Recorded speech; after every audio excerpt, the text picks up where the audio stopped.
کس پیارے انداز میں اللہ تبارک و تعالی نبی کا کلمہ پڑھنے اور دولت ایمان حاصل کرنے کے صلہ کے اندر اجر رسالت کی بات کر رہے ہیں، اجر محبت اہل بیت کی بات کر رہے ہیں، غلامی عطرت پیغمبر کی بات کر رہے ہیں، عشق حضرت امام حسین کی صورت میں طلب کیا جا رہا ہے، محبت عشق رسول کی صورت میں طلب کیا جا رہا ہے، لبیک یا رسول اللہ کی صدا پہ اجر مانگا جا رہا ہے۔ پھر اس آیت مبارکہ کے پیش نظر یہ حقیقت بھی کھل کے سامنے آ گئی کہ اگر کوئی مسلمان کلمہ بھی پڑھتا ہے،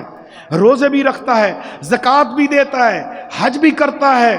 ساری رات مصلی پہ بیٹھ کے نفل نماز بھی پڑھتا ہے، یاد رکھو فقیر کا یہ بات، اگر اس کے دل میں اہل بیت کی محبت نہیں بلکہ یوں کہوں اگر رائی کے 99 حصے کے برابر وہ ایک حصے کی بھی بغض اہل بیت کی رکھتا ہے، رب کعبہ کی عظمت کی قسم، اس مسجد کی عزت و حرمت کی قسم، فقیر کی بات لکھ لیجئے،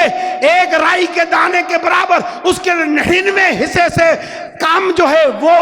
بغض رکھتا ہے اہل بیت کا، تو پھر اس کے کلمے کا کوئی اعتبار نہیں ہے، اس کے ایمان کا کوئی اعتبار نہیں ہے، اور اس کی محبت کا کوئی اعتبار نہیں ہے، کیونکہ معیار قرار دے دیا ہے مومنین کے لیے، محبت کا معیار قرار دے دیا ہے اِلَّا الْمَوَدَّةَ فِي الْقُرْبَى۔